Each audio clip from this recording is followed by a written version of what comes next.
Got a question asking how many times a landlord could raise the rent. Hi, my name is Rob Wells. I'm the Landlord Warrior on TikTok and YouTube. Please feel free to like, share, subscribe to our videos. Now, to answer this question, this is assuming that the Tenants Protection Act applies. For many landlords, Civil Code Section 1947.12 is going to apply to them unless an exemption applies.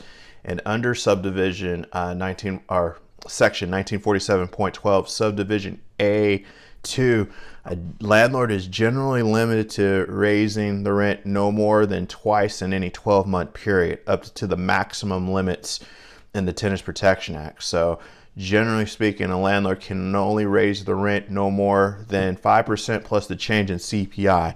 Okay, and under subdivision A2, assuming the same tenants live in the same rental unit, the landlord can't increase the rent no more than 2 increments over that 12-month period. So it's a rolling 12-month period, so to speak. So if I raise the rent, let's say my rental increase went into effect November 1, 2025, I can't raise the rent in no more than 2 increments that don't violate the 5% plus the change in CPI limits for 12 months. The limit resets 12 months from now. So it reset November 1, 2026 in this example.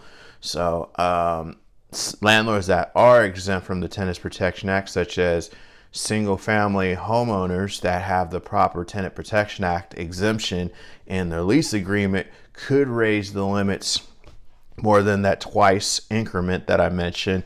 But you got to be careful about raising the rent more than 10% under Civil Code Section 827B. If you go over 10%, you have to give at least 90 days notice before that rental increase goes into effect. Plus there's 5 days. You have to add 5 days if you mail the rental increase notice. So you got to be remember those rules as well too. So generally limited to increases to the maximum 5% plus the change in CPI limits in any 12-month period. Okay, most people I've noticed landlords will only raise the rent one time within 12 months. It just makes it easier to remember, basically. And for most landlords, they get what we call price decontrol when a new set of tenants move in. So if their original tenants move out and totally new set of tenants move in, the landlord gets to set the initial price, basically, and they can adjust it to fair rental value under most circumstances. So if you're in a local municipality that regulates rents, or you're not sure about the Tenants Protection Act applying to you or not, it's best that you talk to a local landlord council just to make sure you're not getting into trouble, because when we see a lot of landlords get into trouble with rental increases, particularly when they increase the rents over the legal limits at the local or under the Tenants Protection Act, and that could cause problems down the road in cases of non-payment of rent and so forth, because those rental increases can cause you to inadvertently overstate what the legal rent is, and in non-payment rent cases you can never overstate the rent and those cases get thrown out. So best to just double check your math and know what the rules are.